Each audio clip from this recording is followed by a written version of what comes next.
Assalamualaikum warahmatullahi wabarakatuh. Sebelumnya, perkenalkan nama saya Triana Dwi Putri Beristepu dengan NPM 2205020083 dari jurusan Pendidikan Teknik Informatika kelas 5D. Baiklah, di sini saya akan meresume tentang mata pelajaran interaksi manusia dan komputer dengan dosen pengampu Bapak Edi Suranta Sembiring, MKOM, untuk menyelesaikan tugas ujian akhir semester saya. Baiklah, langsung saja ke pembahasan pertemuan yang pertama. Baiklah, pembahasan pertemuan pertama adalah penghantar interaksi manusia dengan komputer. Interaksi manusia dengan komputer adalah ilmu yang mempelajari bagaimana manusia berinteraksi dengan komputer. Tujuannya adalah untuk membuat komputer yang mudah dan menyenangkan untuk digunakan. Beberapa hal yang kita pelajari dalamnya adalah bagaimana cara interaksinya dan apakah mudah dipakai atau tidak. Adapun yang dimaksudkan berinteraksi bukan perihal berbicara, namun lebih ke arah kita seperti menyentuh komputer. Dengan menekan tombol power saja kita sudah melakukan interaksi kepada komputer. Semakin sering kita menggunakannya, maka otomatis sering juga kita berinteraksi dengan komputer. Baiklah, pembahasan pertemuan kedua adalah psikologi pengguna dalam IMK, interaksi manusia dan komputer.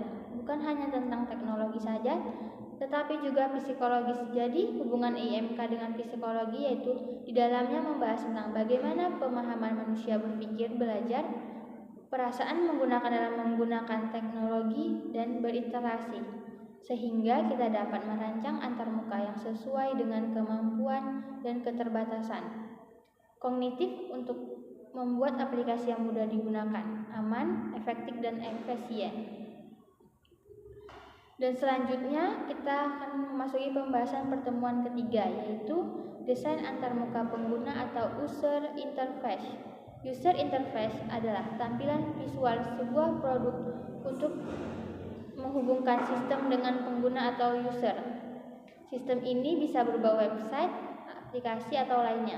Contohnya seperti aplikasi navigasi, berfungsi untuk menunjukkan arah, memudahkan pengguna dalam berinteraksi dengan produk, dan begitu semua kebutuhan dan tujuan user lebih mudah terpenuhi.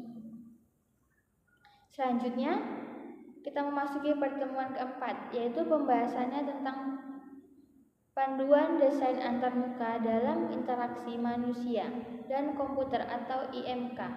Panduan ini sangat penting untuk memastikan antarmuka yang kita rancang tidak hanya berfungsi dengan baik, tetapi juga mudah digunakan, efisien, dan memuaskan lagi bagi pengguna, mulai dari tampilan, elemen-elemen seperti layout, warna, icon diatur dengan cermat agar antarmuka terasa lebih jelas dan menarik.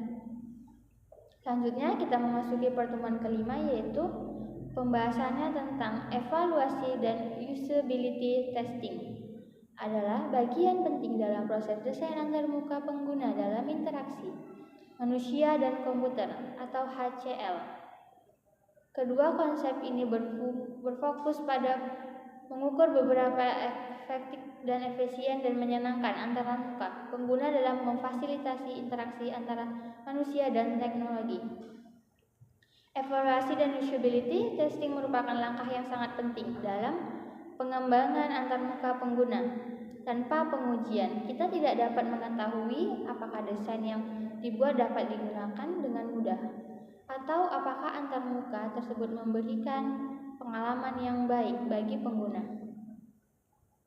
Meskipun antarmuka mungkin terlihat lebih baik dari sisi desain, hanya dengan evaluasi dan pengujian langsung dengan mengukur penggunaan, kita dapat menemukan masalah yang mungkin tidak terdeteksi. Selanjutnya kita memasuki pertemuan ke-6, yaitu pembahasannya tentang interaksi multimodal. Adalah jenis interaksi yang melibatkan berbagai modalitas atau saluran komunikasi antara manusia dan komputer.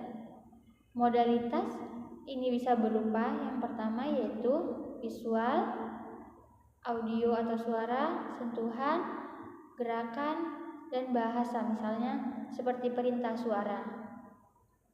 Dan yang ketujuh, kita yaitu membahas tentang model dan teori interaksi dalam IMK. Adalah kerangka kerja konseptual yang membantu kita memahami dan menjelaskan bagaimana manusia berinteraksi dengan sistem komputer.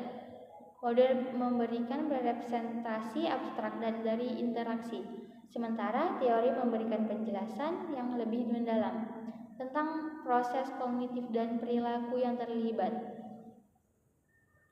Selanjutnya kita memasuki pertemuan yang ke-8, yaitu membahas tentang teknologi interaksi terbaru.